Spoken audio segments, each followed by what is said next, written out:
Studies for the last 20 years done globally as well as nationally shows that men and women have very different mating psychologies. Men and women are mostly the same. We mostly want the same things, but men want fertility and fidelity.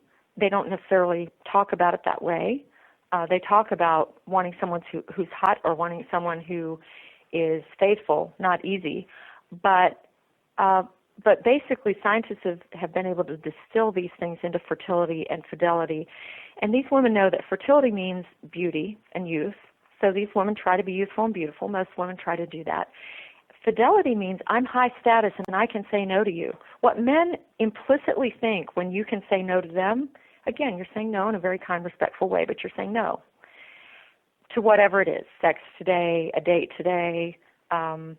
You're saying no to yourself on inviting him to meet your mother when he's never even mentioned to share a future. When women can hold back and wait and say no, what a man gets a sense of is she is high status.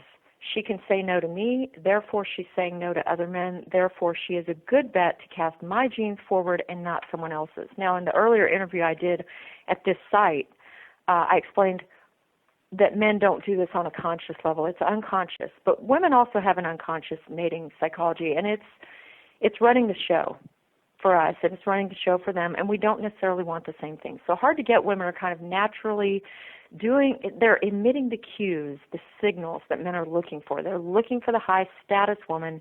That high status woman has high self-esteem, which means she is capable of saying no and of waiting for whatever it is.